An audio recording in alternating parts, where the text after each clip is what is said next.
여기까지 여러분 잘 따라오고 계십니까? 아멘 하든지 고개를 끄덕끄덕 하든지 그래야 될 거 아니에요. 네? 다시 이해를 못하는 것 같아요. 남자와 여자를 잘 이해하고 과부를 잘 이해해야 된다고 했습니다. 남자는 여자로부터 양육받는 존재예요. 하나님의 말씀을 기억만 하고 있는 존재예요.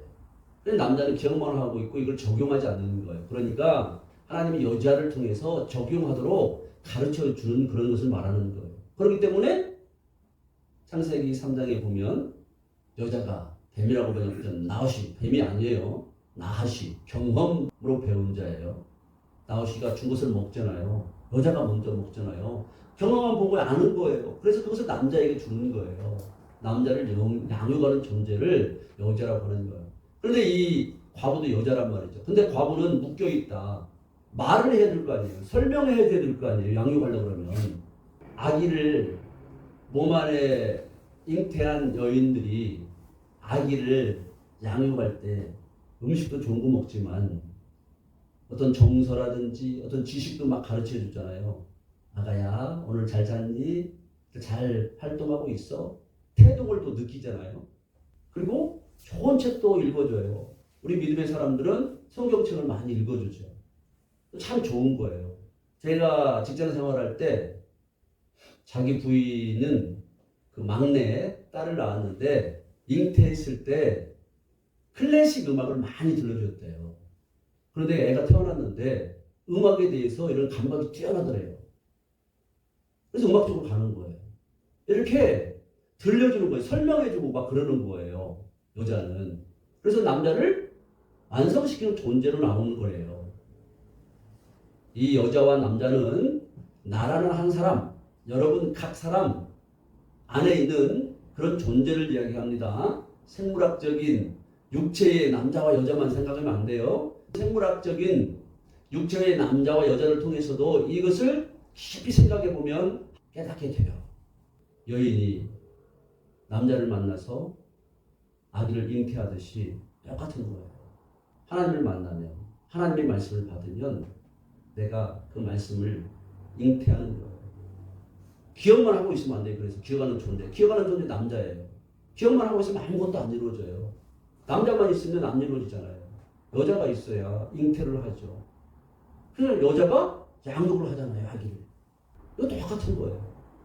이렇게 해서 남자를 하나님의 사람으로 완성시키는 존재가 여자예요. 그런데 이 여자인 과부는 묶여있는 존재라고 했어요. 말을 하지 못하는 존재라고 했어요.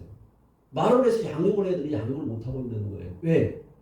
설명해주는 사람이 없으니까. 이 내용이 어디에 나오냐면 사르밧 과부의 이야기에서 나오고 있어요. 사르밧 과부가 나뭇가지를 줍고 있을 때 엘리야 선지자가 그에게 갔단 말이에요. 하나님이 보내신 것이죠.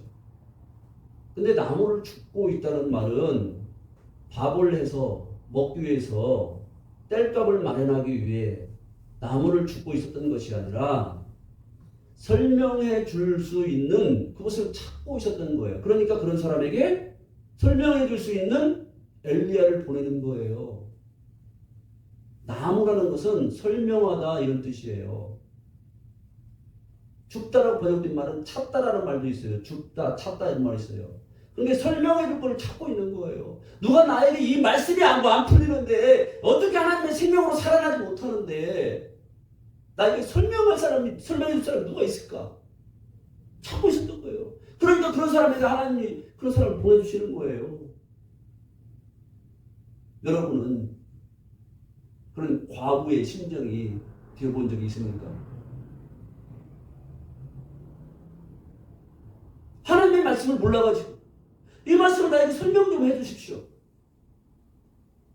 그래서 내 안에 있는 남자를 양속해서 여자인 내가, 과부인 내가 설명 못했는데 설명을 해줘서 기억하고 있는 말씀을 내 안에 풀어내서 그 말씀이 내 안에 충만하게 되어지고 그 말씀이 생명화되어서 내가 하나님의 생명으로 살고 싶어요.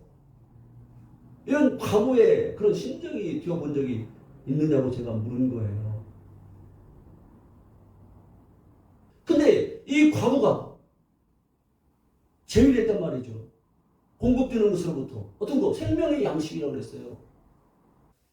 이 과부가 남자를 양육해야 되는데 남자가 양육을 못 받으니까 불평하고 원망하는 거예요.